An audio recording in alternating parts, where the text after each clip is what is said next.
ஒரு காட்டில் புலி ஒன்று மிக வேகமாக இரையைத் தேடிக் கொண்டிருந்தன. ஏனென்றால் அதற்கு ஒரே பசி.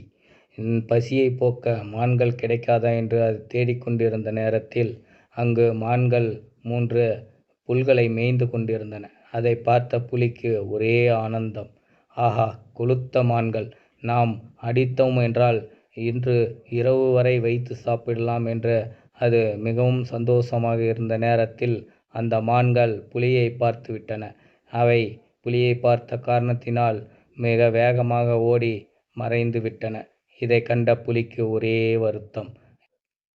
சாப்பிடுவதற்கு இரைதான் கிடைக்கவில்லை. சரி, தண்ணீராவது அருந்திவிட்டு வருவோம் என்று தண்ணீரை நோக்கி புலி சென்றது. தண்ணீர் இருக்கும் குளத்திற்கு வந்த புலி அங்கேயே தண்ணீரை அருந்திவிட்டு ஓய்வெடுத்துக் கொள்ளலாம் என்று நினைத்தது. அப்போது அவ்வழியே இன்னொரு புலி தண்ணீரை குடிக்க மிகுந்த தாகத்துடன் அங்கு வந்து கொண்டிருந்தது. ஆனால் அந்த புலிக்கு தெரியாது இன்னொரு புலி அங்கு இருக்கும் என்று. அங்கு வந்த புலி அதை பார்த்து மிரண்டது.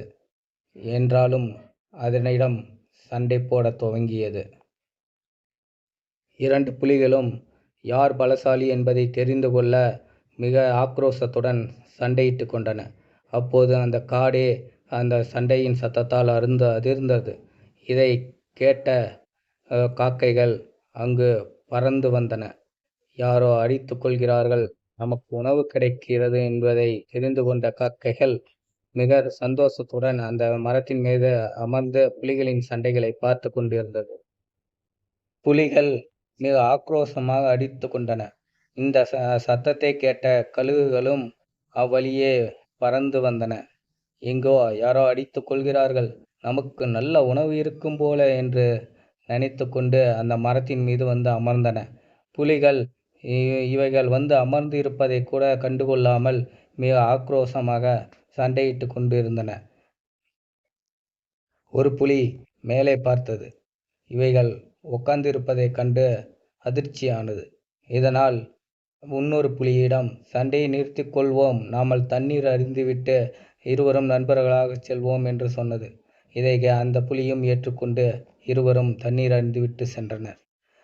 இதனால் கழுகுகளும் காக்கைகளும் ஏமாந்து போயின.